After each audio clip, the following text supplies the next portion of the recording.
ነገር የተጠቀሰው ምሳሌ መንግስተ ሰማያት የሚፈልግ ሰው ብቻ ሳይሆን የጠፋውን ርስት የሚፈልገውን ክርስቶስንም በማመላከት ድርብ ትርጉም አለው። ሁለት ነገሮችን ከዚህ የወንጌል ሐሳብ እንመለከታለን። ወደዛ ከመግባታችን በፊት ያው አንዱ የክርስቶስን እንቁነት ነው እና ሁለተኛው የኛን እንቁነት ነው። ዛሬ ጊዜ ስለማይበቃ የክርስቶስን እንቁነት እና በሚቀጥለው ደግሞ የስፋት የኛን እንቁነት እንመለከታለን። ጥቂት ነገሮች ስለ እንቁ ለማለት ፈልጋለሁ።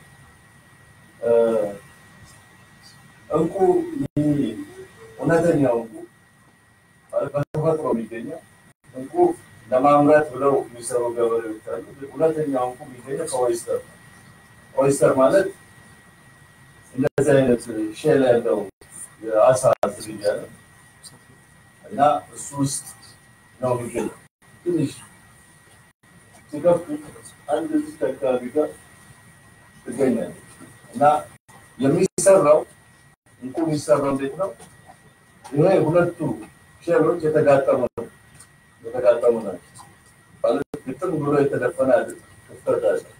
እዛ ውስጥ አንድ ባድ ነገር ሲገባ ኦይስተሩ በአማርኛ ትርጉሙ ስለማለት ኦይስተር ብዬ ከተባለው ሰውነቱ ይቆሳል እና ያንን ባድ ነገር ለመከላከል የራሱን የሆነ የኬሚካል ሪአክሽን ይፈጥራል። የካልሲየም ካርቦኔት ቢሉት እሱን ይፈጥራል እና ገበር እየሰራ ይሄዳል። ባድ ነገሩን ለመከላከል ሲል ሁልጊዜ ያ ባድ ነገር ጠጠር ብትሆን ትችላለች፣ ትንሽ ቆሻሻ ብትሆን ትችላለች። ውስጥ ከገባች በኋላ አትወጣም። ዜና ጠቅ ታደርገዋለች እና ሲቆጣ ወይም ሲጨነቅ ያ ሲያምባው ይፈጥራል፣ ገበር ይፈጥራል። ገበር እየፈጠረ ሄዶ ነው እንግዲህ መጨረሻ ላይ ከዓመታት ጊዜ በኋላ እንቁ ሆኖ የሚወጣው። ስለዚህ እንቁ የጭንቀት ውጤት የደስታና እንደው እኛ ስናገኘው ደስ እንደሚለን ሳይሆን አንድ እንስሳ መከራውን አይቶ ያገኘው የከበረ ዕቃ እንደሆነ እናያለን። ያው መጽሐፍ ቅዱስ ቢከለክልም እንዳይበላ እዚህ ሀገርም አይታችሁ ሊሆን ይችላል። ያው ዋጋው ምንድን ነው ይበላል። መጽሐፍ ቅዱስ ላይ ግን አትብሉት ይላል። እዚህ ላይ አንድ የምንመለከተው ነገር ምንድን ነው? ኦይስተር ከማይበሉ አሳዎች መካከል አንዱ ዘራችን ብሎ ተብሎ ነገር ግን ውስጡ የከበረ እንቁ አለ። ክርስቶስ እኛም ምንም ብዙ ማንጠቅም እንደማይበላው እርኩስ እንደሚባለው ኦይስተር ራሳችንን ልንወስደው እንችላለን። የእግዚአብሔር መንፈስ ግን እኛ ጋር ሲመጣ እንቁ የሆነ ነገር ከኛ ውስጥ ይወጣል። ይሄ አስደናቂ የሆነ ትምህርት በዚህ ውስጥ ልናገኝ እንችላለን። ስለ እንቁ ስንመለከት ብዙዎቹ ማዕድናት የሚገኙት ከመሬት ውስጥ ነው። አልማዝ፣ ወርቅ፣ መዳብ የመሳሰሉት ነገሮች። ይሄኛው ግን ከህያው ጭንቀትና ከሚያመነጨው ነገር የሚፈጠር ያው ቅድም እንዳልኩት ከማዕድናት ከመሬት ሲገኙ ይሄኛው ግን ከባህር የሚወጣ ነው። እንትኑ በአፈጣጠሩ አንድ ወጥ ነው፣ አይሰባበሩም። ወይም መፈንከትና መሰባበርና በተለያየ መልክ ቅርጽ ማስቀመጥ አይቻልም። የማይከፋፈል አንድ ወጥ ሆኖ ነው የሚያየው። በተፈጥሮ የሚገኘው ከ10,000 ኦይስተር አንድ እንቁ ነው የሚገኘው። በጣም እንግዲህ የተከበረ ስለሆነ የሚያሳይ ነው። በተለይ በደቡብ ባህር በሚባለው አውስትራሊያ አካባቢ የሚገኘው እንቁ በጣም ውድ ነው። ምክንያቱም ብዙ እንቁ አካባቢ ስለማይገኝ ነው። በርካታ የማርባት መንገዶች አሉ። የእንቁ የኦይስተር አርቢዎች አሉ እና ምን ያደርጓቸዋል? ኦይስተር ያመጡና ከዛ በኋላ ውስጣቸው የሆነ ነገር ይጨምሩባቸዋል። በግድ ያው እሱ ከዚህኛው ጋር አንድ አይነት አይደለም። ይሄኛው እጅግ የከበረ ነው። ሲገኘው ጠልቀው በማግባት ነው ባህር ውስጥ እንጂ ከላይ ዝም ብሎ ልክ አርቢዎቹ እንደሚያደርጉት የሚገኝ አይደለም። ይለያያል። ወጣው እንትኑ ሌየሩ ይለያያል። በጣም ይሄኛው የጠነከረና ለብዙ ዓመታት የቆየ ሌየር ነው ወይም ከበር ነው። እንደምታውቁት የደቡብ ባህር የሚባለው አውስትራሊያ አካባቢ ያለ ነው። እዛ የሚገኝ በዓለማችን የሚገኘው ወይም የሚመረተው አልማዝ እዛ ከሚገኘው አንድ እንቁ ጋር ሲነጻጸር አልማዝ በ10 እጥፍ ይመረጣል። ስለዚህ የእንቁና የአልማዝ ልዩነት በዚህ ልናነጻጽር እንችላለን። ብዙ ጊዜ አሁን እየተከለከለ ስለመጣ ያው ብዙዎቹ ወደ ባህር ጠልቀው እየገቡ እንቁ እንዳያወጡ ይከለከላሉ። ነገር ግን በ19ኛውና በ20ኛው ክፍለ ዘመን መጀመሪያ ድረስ ብዙ ሰዎች ጠልቀው እየገቡ ነበር የሚያምጡትና በሻርክ ይበላሉ። 50 ግማሽ ያህል ከሚገቡት ውስጥ ህይወታቸውን ያጣሉ። እና እንቁ ለማግኘት ምን ያክል ዋጋ እንደሚያስከፍል የምንመለከትበት ክፍል ነው። አንድ እንቁ በንጹህ ውሃ የሚመረተው አንድ እንቁ ከአንድ ዓመት እስከ 6 ዓመት ይፈጅበታል። አንድ እንቁ ለማውጣት ይሄ በመደበኛው ንጹህ ውሃ ውስጥ የሚገኘው ጨዋማ በሆነ ውስጥ ከ5 እስከ 20 ዓመት ይፈጃል። አንድ እንቁ ለማውጣት ያው እዚህ ፋን ውስጥ ነው የሚቀመጠው እና ረጅም ጊዜ በተቀመጠ ቁጥር ዋጋውን እየጨመረ ይሄዳል። የሚሰራውን ገበር እየጨመረ ይሄዳል። ጌታችን ኢየሱስ ክርስቶስን ከዚህ ጋር ማነጻጸር እንችላለን በብዙ መልኩ። ቅድም የጠቀስኩት የክርስቶስ ምሳሌ ትምህርቶች ላይ ይላል ክርስቶስ ራሱ ዋጋው እጅግ የበዛ እንቁ ነው። ይሄ መቼም ብዙዎቻችን ልናስተውለው የምንችለው ክፍል እንደሆነ እንመለከታለን። ሌላ ለማንበብ የምፈልገው ክፍል አለ ከዚህ መጽሐፍ ላይ በክርስቶስ የአብ ክብር እንዲሁም የአምላክነት ወይም የሥላሴ ሙላት እሱ የአብ ክብር ድምቀትና የምሳሌነቱ ነጸብራቅ ነው። የእግዚአብሔር አምላክነት በእርሱ ባህሪ ውስጥ ተገልጿል። እያንዳንዱ የመጽሐፍ ቅዱስ ጥቅስ በእርሱ ብርሃን ያንጸባርቃል። እንደ ነጭ ዕንቁ ንጹህ የሆነው የክርስቶስ ስል ምንም አይነት ነቅጥ ወይም እንከን የለውም። ታላቅና እጅግ ውድ የሆነውን የእግዚአብሔርን ስጦታ የማንኛውም ሰው ስራ ሊያሻሽለው አይችልም። እንከን የለሽ ነው። የተሰወረ የጥበብና የእውቀት መዝገብ ሁሉ በክርስቶስ በእርሱ በክርስቶስ ነው። ቆላስይስ 3 ላይ ያለው ታዲያ ቆሮንቶስ 1:30 ላይ ደግሞ ከእግዚአብሔር ዘንድ ጥበብና ጽድቅ ቅድስና ቤዛነትን ተደረገልን በክርስቶስ ኢየሱስ ነው ይላል። ባለንበት ዓለም ሆነ በሚመጣው ዓለም የሰውን ልጅ የነፍስ ናፍቆት እና ፍላጎት ሊያሟላ የሚችለው ነገር የሚገኘው በክርስቶስ ብቻ ነው። አዳኛችን እጅግ ውድ የሆነ እንቁ በመሆኑ ከእርሱ ጋር በንጽጽር ሊቀርብ የሚችል ከቶውንም የለም ይላል እና እንግዲህ ቅድም እንደተጠቀስኩት ነው ብዙ የእንቁና የክርስቶስ ማንነት ተመሳስለው እንዳላቸው እንመለከታለን። ቅድም በኦይስተሩ ታሪክ እንዳያችሁ በጭንቀት ነው ይህንን እንቁ የሚያመጣው አንድ ኦይስተር እና ክርስቶስስ እንዴት ነው ይህንን አይነት ንጽህና ራሱ ለመጎናጸፍ የቻለውና እንዴት ነው ልክ እንዳሁን እንዳልተነበበው ንጹህ እንቁ ሆኖ የማይንጸባረቅ እንከን የሌለበት አማላጅ ሆኖ ለእኛ መስዋዕት ሆኖ ተወካያችን ሊሆን የቻለው የሚለውን ስናስብ እንግዲህ ወደ ጭንቀቱ ወደ መከራው ወደ ስቃዩ የቻላቸው አለበለዚያ የጌታ ኢየሱስን መከራና ስቃይ ካልተመለከትን የማዳን ታላቅነት ልንረዳ እንችላለን። እንቁ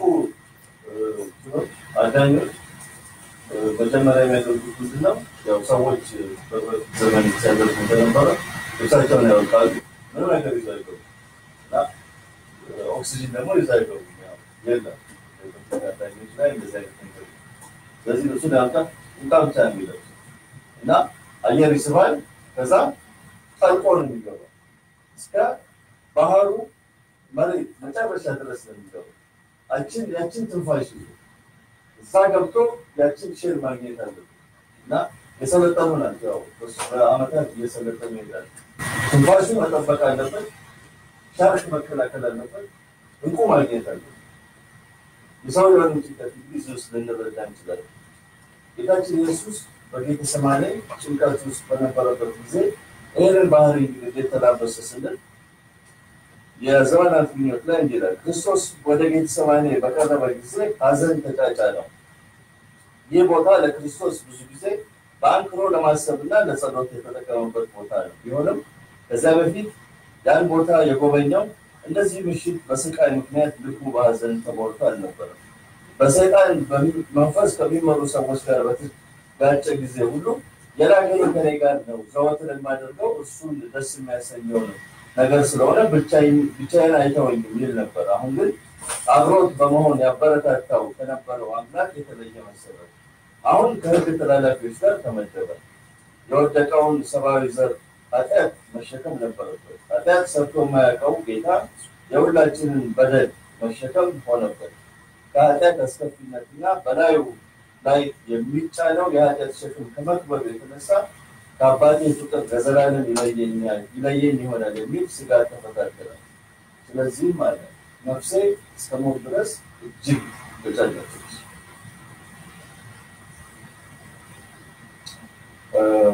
ሌላ ጥቅስ እዚሁ መጽሐፍ ላይ ምን ይላል?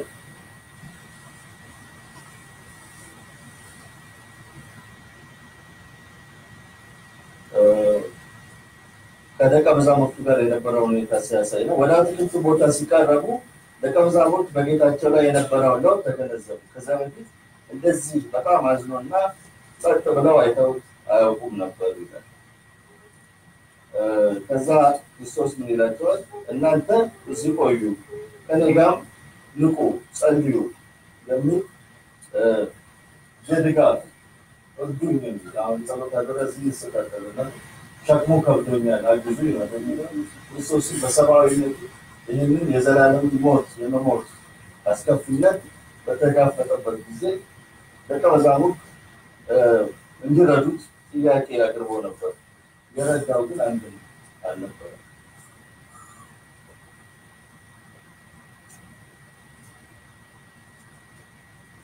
ሲቀጥል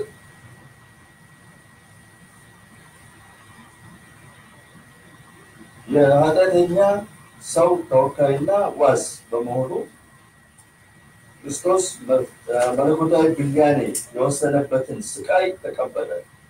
ፍትህ ምን እንደሆነ አየ። እስከዚያ ጊዜ ድረስ እርሱ ለሌሎች አማላጅ ነበር። አሁን ግን ለራሱ እንደገና ደግመዋለሁ።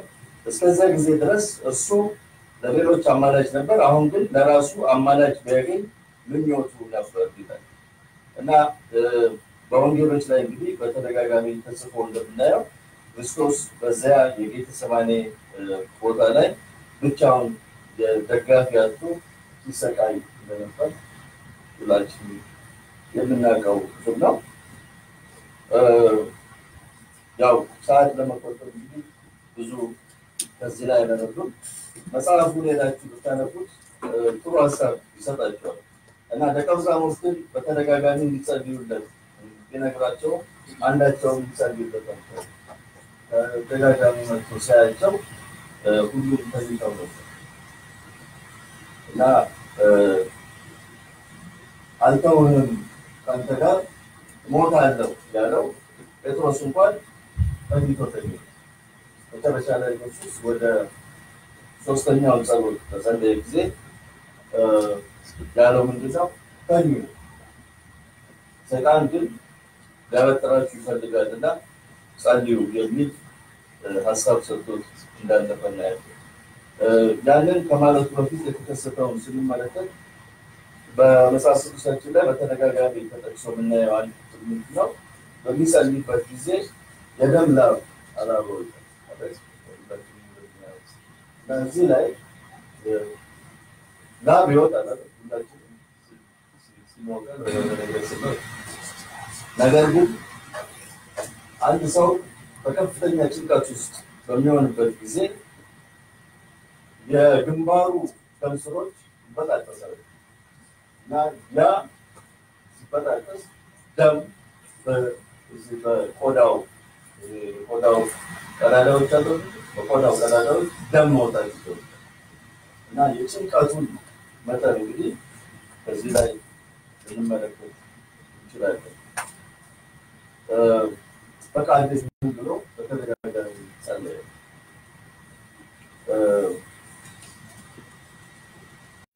የክርስቶስን መስዋዕትነት በዚህ ውስጥ ነው የምናየው። አሁን የእንቁን አሰራራየ የኢየሱስን ደግሞ የጭንቀት መስዋዕት እንዴት አድርጎ የሰው ልጅ ለማዳን ምን ያክል ደረጃ እንደሄደ መጽሐፍ ቅዱሳችን ላይ በተለያዩ ቦታዎች እንመለከታለን። የጭንቀቱን መጠን ብዙ ጊዜ እንዳስተውለው አንድ ሴት ልጅ ነበረችና አንድ ተስተናገሩ ነው እግዚአብሔር ልጁን አበደረ ነው አላበደረ ለልጁን አበደረ ሰጠ ሲሰጥ ነው እኔ ልጅን ስጡታቱ እንደምን አላችሁ ስለዚህ ለመገመት እንኳን አይቻልምና ውሳት አይደለም ኢየሱስ ሞት የተውሶ ሞት አይደለም መነሳቱ ያቅ ነበር ይባላል ነው መነሳቱ ያቅ ማኖሮ እስከ ሞት ድረስ ተጨነቀ ከመቃብር በኋላ ተስፋ አልታይ ብሎት ነበር ለዛ ነው በጭንቀት ይጸልይ እና ይቃትት የነበረው ወደ ነጋዴው ስንሄድ ነጋዴው የሚገርም ሰው መልካምን እንቁ የሚሻ ሰው ነበር ነጋዴው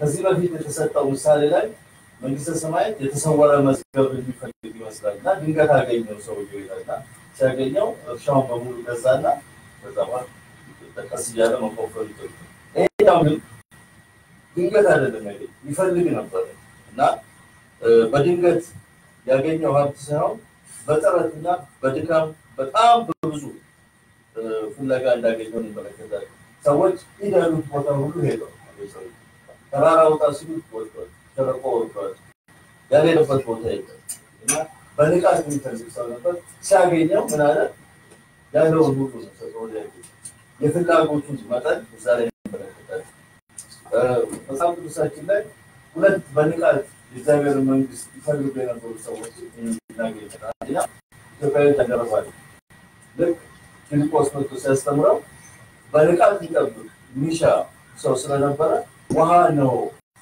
ለምንድን ነው ማለት ነው አይደል እንደዚህ አይነት ሰዎች አሉ ሌላው ደግሞ ኮርኔሊዮስ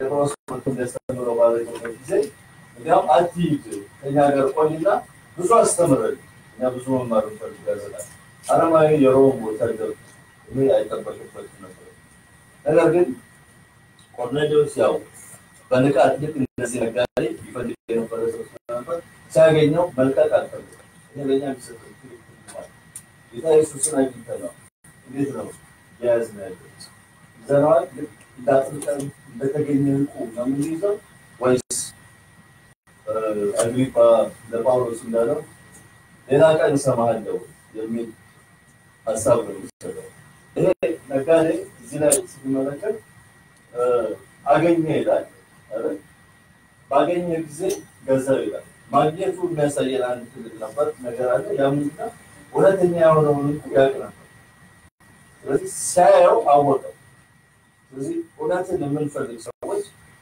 መንፈስ ቅዱስ ወለተኛ እንድናውቅ አይናችንን ይከፍታል እና ወለተኛ እንድናቅ እግዚአብሔር ያደርገናል እግዚአብሔር በጨለማ ውስጥ የሚተወን አምላክ አይደለም ሰው የሚፈልግ የነበረው ስንትንቁ ነበር አንድ ትንቁ ላይ ነበር ወለት አንድ ነው 3 4 5 አይነት ነበር አንድ ትንቁ ነበር ሲፈልግ የነበረው ያችንም ልክ ባገኛት ጊዜ አወቃል ለናዶቂያ የተሰጠው ምክር ላይ ምን ይላል አይን አጥርቶ እንዲያይ መለየት ይችላል ሁለተኛው ሙቁ ማየት ሁሉ ከሌላ ይላል እግዚአብሔር ሁላችንም ያስፈልገናል ሁለተኛውን የተፈረቃት እንናስተው ሁለተኛውን ደግሞ መልክ ስናገኝ ለመቀበል እንችል ማለት ነው ሰውየው ባገኘው ጊዜ ያደረገው ምንድነው ጊዜ አላባከነ በቶሎ ወሰደ የራሱን ቢሆን ያደረገው እንጂ ቀን ሌላ ቀን ተጠሮ ሲመቸኝ የሚል አይነት ነገር አላደረገም ማርቆስ ምዕራፍ 10 ቁጥር 21 እና 22 ላይ አንድ ሐሳብ እናነባለን ማርቆስ ምዕራፍ 10 ቁጥር 21 እና 22 እዛ ላይ የተጠቀሰው ሰውዬ አንድ ሀብታም ሰው ነው ጌታ ኢየሱስን መጥቶ አነጋገረውና ምን አድርግ የዘላለም ሕይወት እንዳገኝ አለው ጌታ ኢየሱስም ነገረው ሰውየው ነው መጨረሻ ቁጥር 21 እና 22 ላይ ኢየሱስም ወደ እርሱ ተመልክቶ ወደደውና አንድ ነገር ጎደለ፣ ሂድ ያለህን ሁሉ ሽጠህ ለድሆች ስጥ፣ በሰማይም መዝገብ ታገኛለህ፣ መስቀሉንም ተሸከም እና ና ተከተለኝ አለው። ነገር ግን ስለዚህ ነገር ፊቱ ጠቆረ፣ ብዙ ንብረት ነበረውና እያዘነም ሄደ። የዚህ የእንቁ ፈላጊ ሰውዬ ተቃራኒ ነው ሰውዬ። ይሄ ኢየሱስን መጥቶ ጠይቆ ሲነገረው እንኳን ሀብቱ ሸጦ ያንን ለመቀበል ያልቻለ ሰው ነው። ይሄ ግን እንቁ ፈላጊ እንኳን ባገኘ ጊዜ ምንም አይነት ርኅራኄ ያልወሰደው፣ በራሱ ላይ ፊቱም አልጠቆረም። ያለውን ሀብት በሙሉ ሽጦ ያለውን ሀብት ሲባል አሁን ያለ መንባር አባቱ ቤት ያላችሁ መኪና ቤታችን ውስጥ ያለውን ንብረት ባንክ ያለንን ገንዘብ ቤት እናስቀምጠውን ገንዘብ በተለያዩ ሁኔታ በሀብት ያስቀምጥናቸው በሙሉ ነው የሸጠው። እዚህ ላይ በሙሉ ነው የሸጠው። ምንም የራራው ያስቀመጠው ያስተረፈው ቤት። ይሄ ትልቅ የሆነ ሀሳብ ሰጠናል። በዛኛው ሰውዬ ፊቱን አላጠቆረም። በተነገረው ጊዜ ስለ ሀብቱ አላሰበም። ስለ ምድራዊ ሀብት ብቻ እያሰበ ሀብት ክርስቶስን ላለመከተል ምድራዊ ሀብት ብቻ አይደለም ማለት ነው። ብዙ ነገሮች አሉ። ስለዚህ ያ ምንድን ነው ብለን እንድንጠይቅ ያደርገናል። ሌላው የምንመለከተው ምንድነው? ያለውን ሁሉ ምን አደረገ ነው የሚለው ሸጠ ነው የሚለው። ምንም ነገር ያስቀመጠው ነገር ኩራቱን፣ ትዕቢቱን፣ እንቅቱን ሁሉ ነገር ነው የሸጠው። ምንም ነገር አላስቀመጠም ከሀብቱ በተጨማሪ ማለት ነው። ታላቅነቱ፣ እውቀቱ፣ ክብሩን ነው የሸጠው እና ይህ ሰውዬ ልክ እንደዛኛው እንግዲህ ፊቱን የማጥቆር መንፈስ ውስጥ ሲገባ እንመለከታለን። ከዛ ያደረገው ምንድነው? ገዛ ይላል። ያችን እንቁ ገዛ። አላመነታም። ቤቴ ልመለስና ቤተሰቦቼን ላነጋግር ወይም ሰርቪስ ልማከር አላለም። ያንን ስልክ ሲያገኝ ወዲያው ነው አፈር ያደረገው። ወዲያው ነው የገዛ። ምንድነው? ነገ አይደለም ወይም በኋላ አይደለም። መዳን አሁን ክርስቶስን መቀበልና እኛውን ተቀብለናል። ክርስቶስን እንዳለን በኢየሱስ መንገድ መሄዱ አሁን ነው መለማመድ ነው። ሌላ ቃል አንድ ልጅ ማለት ትንሽ ጊዜ ተውኝ ነው ሰንበት ላይ ትምህርት ተጀምሮ ነውና ትምህርት ሲጨርስ ድረስ ትንሽ ጊዜ ተውኝ እና ከዛ በኋላ አገልግሎት ወስዳለሁ እና ያው ያስተሳሰቡ ጉዳይ እኔ አልወቅሰው ግን እንደዚህ የምንላቸው ነገሮች አሉ። እነዚህ ናቸው ወይ ዋጋ የምንሰጣቸው ነገር? በዚህ ምድር ላይ ልክ ይሄ ሰው የሚባለው ሸጠን ለመከተል ፈቃደኞች ነው ለነው የሚለውን ጥያቄ እንድንጠይቅ ያደርገናል። በራዕይ ምዕራፍ 3 ቁጥር 8 ላይ አንድ ሀሳብ እናነባለን። ጌታ ኢየሱስ በዮሐንስ አማካኝነት ለላውዶቂያ ቤተክርስቲያን ለእኛ ማለት ነው የሰጠን መልእክት ቁጥር 8 ላይ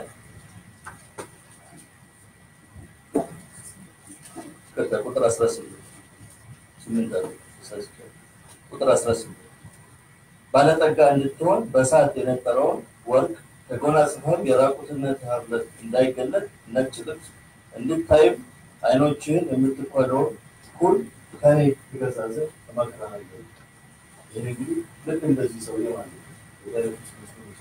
ግዛ አለ ግዛ ግን ሲል ስልጥን ግዛ እያለ ነው የምትተዋው ነገር አለ። እሱን ታው እያለን ያለውና እዛ ላይ እንድናስብ ነው ዋናው ሀሳብ።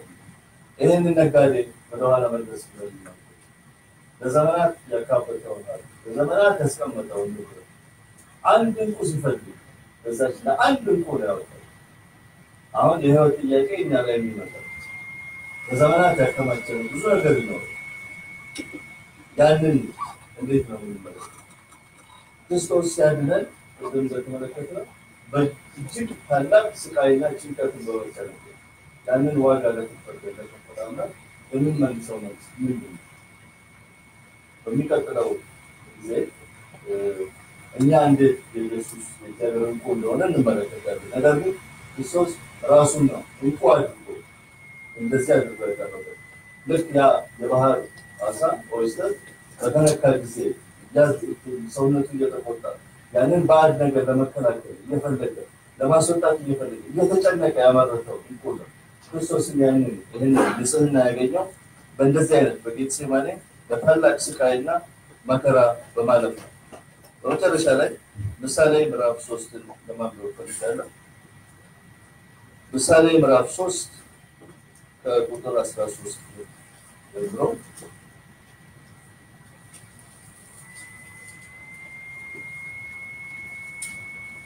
እንግዲህ ዋናው ከዛሬ የምንወስደው ሌላው ሀሳብ ምንድነው? እርግጠኛ መሆን መቻል አለብን። ያንን እንቁ አግኝቻለሁ፣ ያንን እንቁ ከባከባወለሁ፣ ያ እንቁ በእርግጥ እጄ ውስጥ ገብቷል የሚለውን ጥያቄ እያንዳንዳችን እንድንጠይቅ ያስፈልጋል። ሌላው ልክ እንደዚህ ነጋዴ እንቁ እፈልጋለሁ እየፈለግኩ ነው ወይ ነው አሁን እግዚአብሔር ቃል በማጥናት ሊሆን ይችላል፣ በተለያዩ መንገዶች ሊሆን ይችላል። ግን ይዤዋለሁ ወይ ብለን እንድንጠይቅ ያስፈልጋል። ምሳሌ ምዕራፍ 3 ቁጥር 13 ጀምሮ ምሳሌ ምዕራፍ 3 ከቁጥር 13 ጀምሮ ጥበብን የሚያገኝ ሰው ምስጉን ነው፣ ማስተዋልንም ገንዘቡ የሚያደርግ በወርቅና በብር ከመነገድ ይልቅ በእርሷ መነገድ ይሻላል። ከቀይ ዕንቁ ትበልጣለች። ጥበብ እዚህ ላይ ተብሎ የተጠቀሰው በአንድ በኩል ጌታ ኢየሱስ በሌሎች ላይ እናያለን። ከቀይ ዕንቁ ትከብራለች፣ የተከበረም ነገር ሁሉ አይስተካከላትም። በቀኟ ረጅም ዘመን ነው፣ በግራዋም ባለጠግነትና ክብር።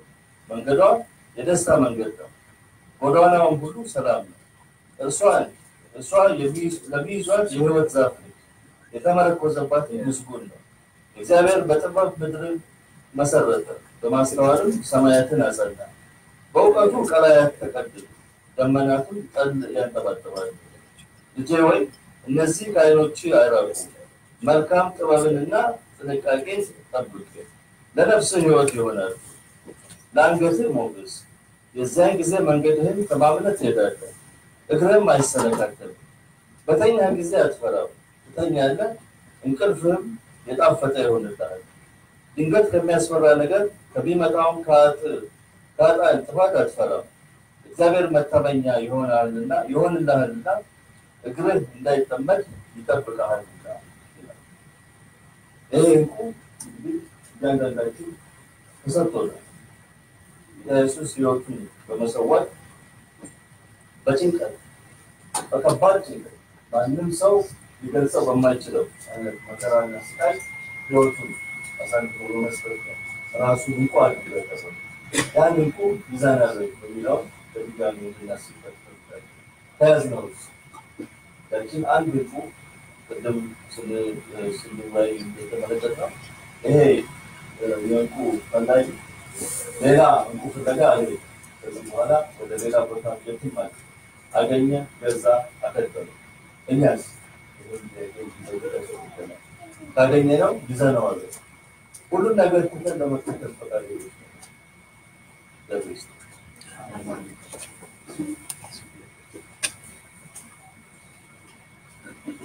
ስለነበረን ጊዜ እግዚአብሔር አምላካችንን እያርገን እናመሰግናለን። በእውነት የዚህ ነጋዴ ባህሪ መከተል እንድንችልና የከበረውን ከኢየሱስ ዘንድ የሚገኘውን በረከት ለማግኘት ያለንን ሁሉ እንዳደረገን ታላቅ በረከት ማግኘት እንዲችል እግዚአብሔር አምላክ ለሁላችንም ጸጋውን ያብዛልን። እንነሳና መዝሙር እንዘምራለን። መዝሙር 71 እንዘምራለን።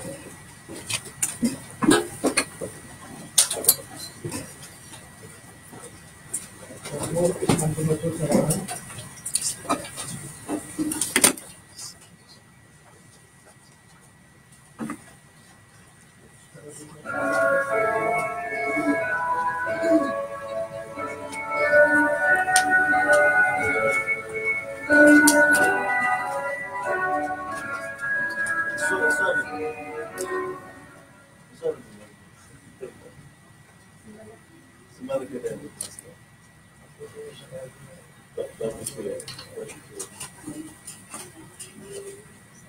አለ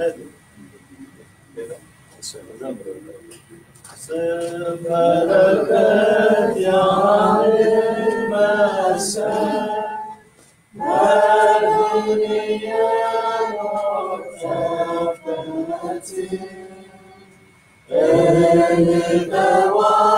እንቀዋለው ሕይወቴ ትምክህቴን ከንቱ ይሆናል በቅዱስ መስቀል በቀር እንዳልመካ በጌታ ሥጋዬን ጥዬ ባንተ እግር እሰግዳለሁ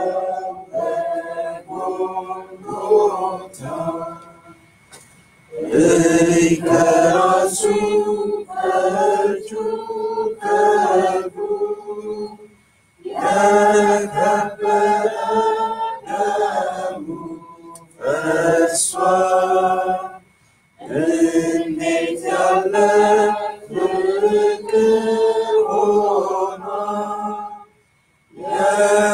የሚሸከም የኔን መርገም ዓለምን ሁሉ ብሰጥ ያንስብህ ነበር ስጦታ ነፍሴና ሕይወቴ ይኸው ተቀበለች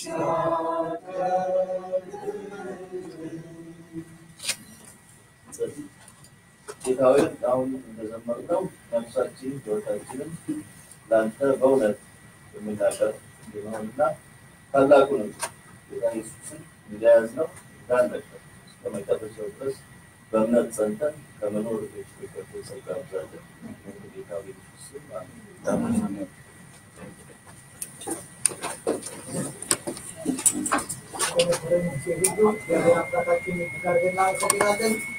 ዛሬ ከሰዓት ፕሮግራም ይኖረናል። በሰዓት በዚህ ቦታችንን በሰዓት ማደራ ማለት ይፈልጋል።